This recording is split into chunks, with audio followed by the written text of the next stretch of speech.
bâtiment qui a bougé depuis le 14e, 15e. Et donc voilà, les gens ils ont gardé avec ces bâtiments toutes les strates historiques qui se sont succédées. Et quand on débarque sur la bretelle d'autoroute de la 86, de la 14, où il y avait la cité de transit, André Doucet, dite cité vieille, la cité blanche, les bidonvilles de la rue des Prés, Hoche, etc., etc., et puis même les bidonvilles de 2014, dont on voit maintenant des espèces de containers qui ont pris la place, et ben, c'est ce que je racontais une fois précédente. Quand on a Chérif Cherfi et Samir Abdallah qui nous disent à ce moment-là, quand on passe devant un espèce de no man's land fait de bretelles d'autoroute, ici il y avait telle lutte, là c'était le QG des luttes d'usine, là c'était les luttes dans les cités de transit, ici il y a eu telle personne qui s'est fait tuer, ici il y a eu telle personne qui a lutté sur tel enjeu. En 2012, on a peine à y croire, et il faut vraiment remonter le fil. Et je pense qu'on a aussi à travers cette question de remonter le fil, la compréhension de pourquoi c'est plus dur à transmettre, et pourquoi aussi cette transmission elle ne s'effectue pas, et que c'est pas une malédiction de l'immigration. Toutes les études sur les mémoires, elles montrent que dans les ménages populaires, en fait, les mémoires, elles se transmettent pas d'une génération à l'autre, contrairement à celles qui sont transmises dans les beaux quartiers, etc.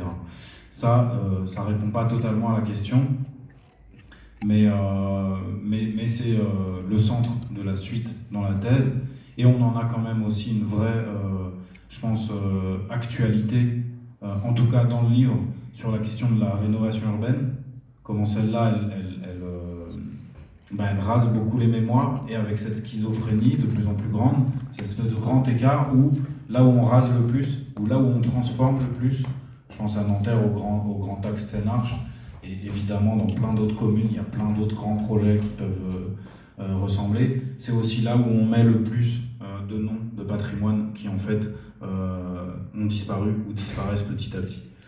Et là on a aussi vraiment cette ambivalence entre les deux, même dans les municipalités de gauche. Merci beaucoup. Je crois qu'on peut l'applaudir très très fort avec cette chaleur. Excusez-moi. En fait, c'est de là qu'on a commencé à déménager. En fait, nous avons déménagé en masse dans des endroits qu'on ne voulait pas. Donc on nous a dit, toi tu vas habiter là, toi tu vas habiter là. Enfin, ça a été terrible. Hein. Les déménagements des cités de transit, ça a été aussi un violence. C'est un éparpillement sur voilà. tout le département du 92. Il y en a qui ont fini à Bagneux. Et c'était après, l'incendie. L'incendie des côtes de Tis, c'est là que ça a Où ça? Parce que, maintenant, pour conclure juste par rapport, non mais juste juste pour conclure sur ça, c'est parce que très précisément ce que vous dites, c'est exactement ce qui se passe du début à la fin de cette histoire, que moi je considère à peu près acté à la fin des années 80, début des années 90. On ne reloge jamais les habitants pour les reloger, on les reloge quand un projet d'infrastructure publique se met en place, quand un projet de construction d'un bâtiment culturel ou d'une voie ferrée se met en place, ou quand on doit lutter contre le militantisme des habitants FLN pendant la guerre d'Algérie. Alors, les amis, on va finir la soirée ensemble autour d'un verre, comme je vous l'ai dit tout à l'heure. Chir, allez, une dernière. Moi, je voudrais juste revenir. On a eu ça, à Marseille, parce que j'ai déjà vu à Marseille dans le débat. J'ai vu à la soutenance ta thèse. C'est vrai que j'ai pas lu le livre. J'ai juste lu la thèse qui fait deux volumes. Moi, il y a un truc qui me dérange dans ce que tu viens de dire. Je ne sais pas si c'est parce que tu as resynthétisé ça dans le livre. L'histoire des foyers, c'est pas né pendant l'histoire de la guerre d'Algérie, c'est né après. Le premier foyer Sonacotra, comme on peut voir rue des Sorbiers ou au Pâquerette ou même dans d'autres villes, c'est venu après. Peut-être qu'il y avait une inquiétude que d'autres choses se remettent en place, mais là, on n'était plus dans la guerre d'Algérie. Je veux dire, ceux qui étaient partis, ils étaient partis. Ceux qu'on avait mis en prison, on les avait mis en prison. Ceux qu'on avait tués, on avait tués. Et ceux qui sont restés, sont restés. Et on a commencé à loger les célibataires, effectivement, par exemple, du bidonville du 97 ou des Pâquerettes, ou du Pont de Rouen ou de la Folie. Et les cités de transit sont venues dans les années 63-64. Donc on n'était plus dans la guerre d'Algérie. Et la cité Gutenberg, pour garder ces deux, comme tu appelles la cité vieille et la cité Gutenberg, la cité Gutenberg est venue quasiment dans les années 70, 73, 74, 71, voilà. Donc on n'est plus dans la guerre d'Algérie. Il y avait peut-être un contrôle, ça c'est certain, Il y avait une canalisation, parce qu'il fallait canaliser le temps qu'on trouve une solution. Peut-être qu'ils partiront d'eux-mêmes, ou on trouvera des systèmes pour les reloger par les préfectures. Mais la date là que tu viens de donner, ça m'a un peu... Je me suis dit, peut-être que tu as peut-être péché dans ton livre, Alors, je sais pas. Excuse-moi, je te dis ça un peu non, comme mais ça. Je pense que C'est juste une précision. C'est une richesse incroyable, cette histoire, et je pense Mais que... justement, tu dis, c'est un devoir de mémoire. Moi, je veux lui dire à Victor, avant, les gardiens, ils touchaient jamais les allocations familiales. Il y avait l'agent payeur qui allait voir les familles. Le gardien ne touchait jamais les allocations familiales. L'agent payeur, il a boire avec sa sacoche. On va en discuter tout Et à ça va l'heure. enrichir son prochain bouquin. Très bien, merci beaucoup. Alors, nous allons finir maintenant en beauté avec notre ami Moussa Lebkiri. Je voulais quand même dire deux mots. Moussa Lebkiri est un grand artiste et qui se produit dans de nombreuses scènes à Paris, etc. Et donc, d'ailleurs, il nous dira peut-être là où il va bientôt jouer, ou bientôt chanter, ou bientôt compter, parce que je ne sais même pas quoi dire de comment. On peut pas l'attraper. Il est conteur, il est chanteur, il est écrivain, il est. Bref. Alors, on va lui passer la parole, mais avant ça, je voulais vous dire trois petites choses. D'abord, l'actualité de l'association Les Oranges, vous pouvez la voir en nous laissant vos coordonnées, tout à l'heure en sortant si vous n'avez pas encore fait. La deuxième chose, c'est qu'on a un Facebook qui s'appelle Les Oranges. Vous pouvez vous inscrire, je ne sais plus comment on fait, amis, je ne sais pas quoi. Et du coup, vous aurez les actualités. La troisième chose, c'est qu'à la rentrée, oui, on va organiser quelque chose de très très important, qui aura une dimension régionale de l'Île-de-France.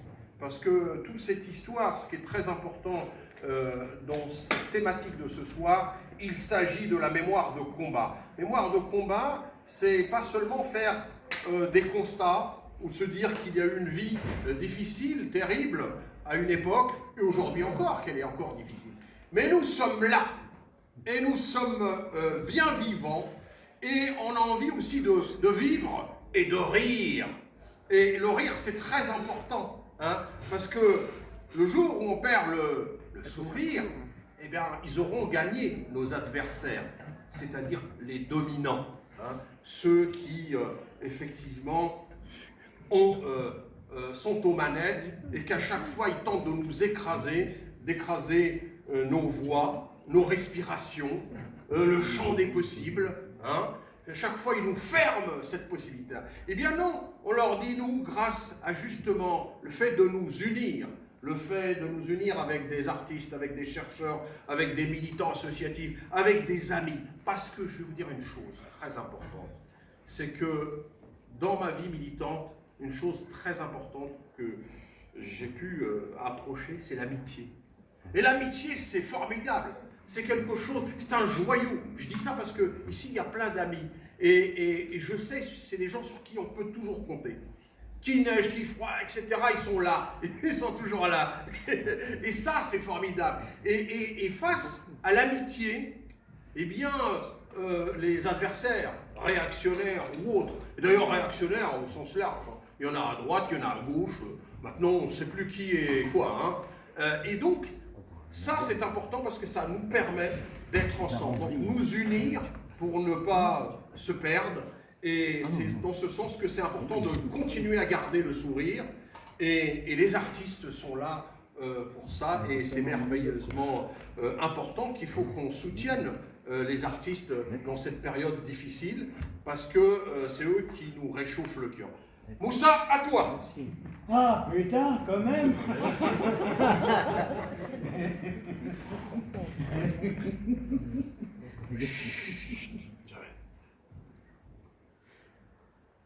Dans un contrôle au faciès, 2 policiers ont arrêté le temps.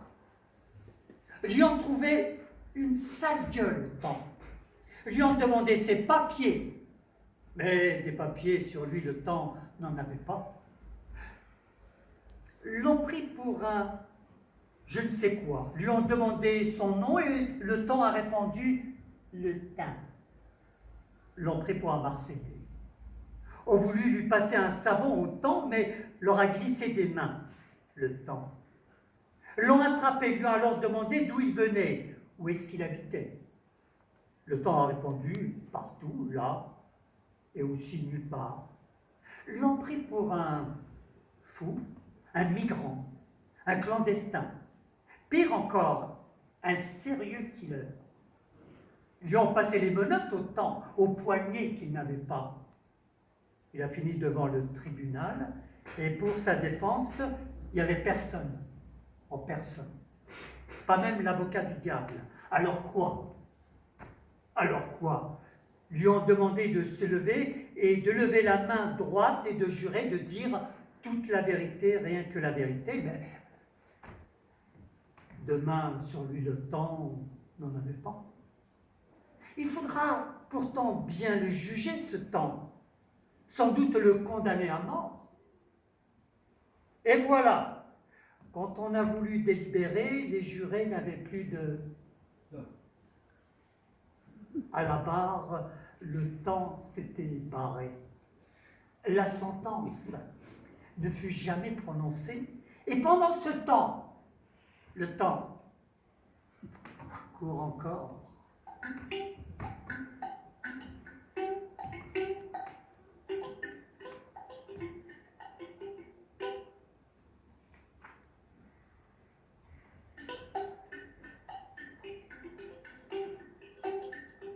Exil, connais pas. Moi, l'exilé de nulle part. Je ne connais pas cette douleur du nostalgique, du retour du départ. De par tous les temps, mais qu'est-ce que j'entends par mes oreilles du dehors, du dedans, des rats, déracinés, exilés dehors. Je suis déjà dans tous les dehors.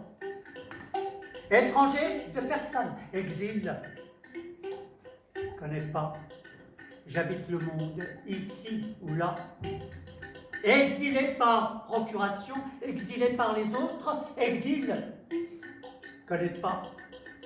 Et je l'écris de Slimane jusqu'à Azam, de Hasnaoui jusqu'à son île éperdue de nous. Exilé de l'intérieur de moi-même vers un autre moi-même qui n'est rien d'autre qu'un autre. Exil, exilé connais pas.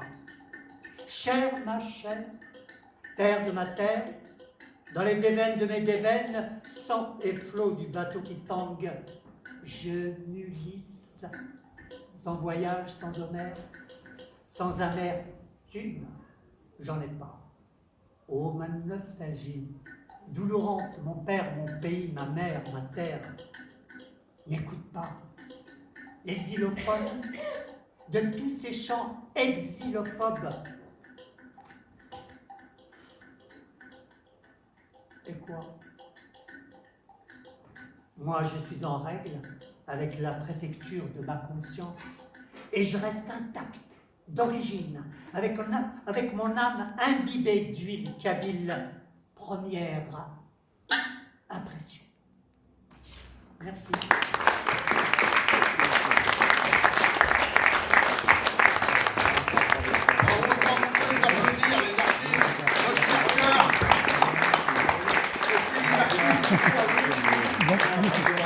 Voilà.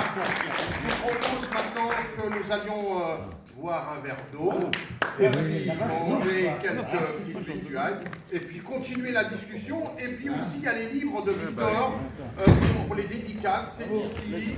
Voilà, profitez-en, il est là, il peut vous dédicacer le livre.